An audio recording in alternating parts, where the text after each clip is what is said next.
All right, today in Core 3 we looked at linear and non-linear function inverses. Now, we've already looked at linear inverses over the last few days, but we haven't looked at the nonlinear. So we're going to look at both today in preparation for the quiz tomorrow, which most of you should know about. Now, looking at a few linear, putting them in function form as well. Let's see. We have g of x equals 3x, pretty simple linear function. Now, to find the inverse, I'm going to have y equals 3x, replace the g of x with y. I'm going to swap the x and the y, which gives me x equals 3y. To get rid of the 3, I divide by 3, x over 3 equals y. That is my inverse function. Now, it is written as g negative 1 x equals x over 3. So g inverse x is x over 3. Sorry, I'm having some issues with the lighting today. Now, remember, we test it by plugging a number into our original function and then plugging that answer into our inverse.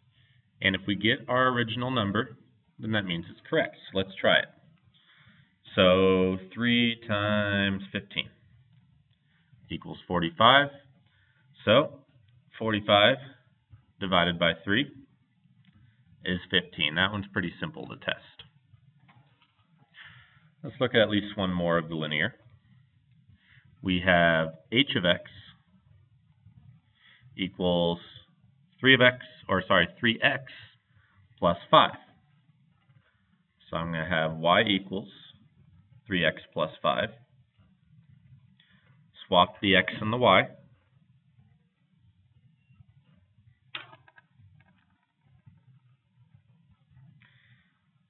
X equals 3y plus 5. Subtract the 5 from both sides.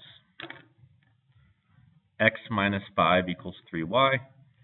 And get rid of the 3 by dividing. And I get x minus 5 over 3 equals y. So h inverse of x equals x minus 5 over 3. Once again, we can test it just like the other.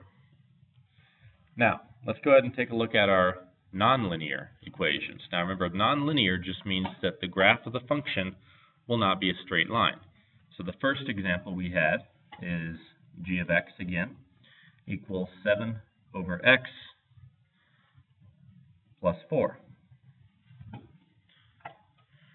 Now, this is done the same way. It's just slightly trickier. First of all, I change that to a y, and I'm going to swap the x and the y. So x equals 7 over y plus 4. Now, first thing I got to do is get rid of the 4. So x minus 4 equals 7 over y. Now, the next step we looked at in class is a trick that combines multiplication and division at the same time. Now, it comes from first multiplying both sides by y and dividing both sides by x minus 4. Now, it makes things look kind of messy, but all that happens is this cancels and this cancels. So what I'm left with is y equals 7 over x minus 4. So realistically, the y and the x minus 4 just switch places when we combine the multiplication and division in one step. So that is our inverse. So it's g inverse x equals 7 over x minus 4. And we can test it the same way we tested the others. So let's give it a try. Let's plug in a random number. Let's see, 7 divided by 10 plus 4. 4.7, so I'm going to plug that into my other one, 7 divided by 4 plus 7 minus 4, and I get 10 again. So it works. Let's look at another example. Let's see, h of x again equals 7 over x plus 4. So to start, y equals 7 over x plus 4. I'm going to do a dividing line here so we don't get confused. Now, this one's already to do that trick that we did here, but we know the trick is just you replace what's on the bottom with what's on the other side of the equals. Now, I have x plus 4 equals 7 over y. Okay? Oh, and my apologies, I forgot to swap the x and the y, so technically the y is right there, the x is right there. That's my bad. I forgot to swap those first, but that's fine, we'll swap them there. Now, one last step to solve for y, minus 4 minus 4. Y equals 7 over x minus 4. So h inverse equals 7 over x minus 4. Once again, can be tested the same way. Now, take a look at the difference here.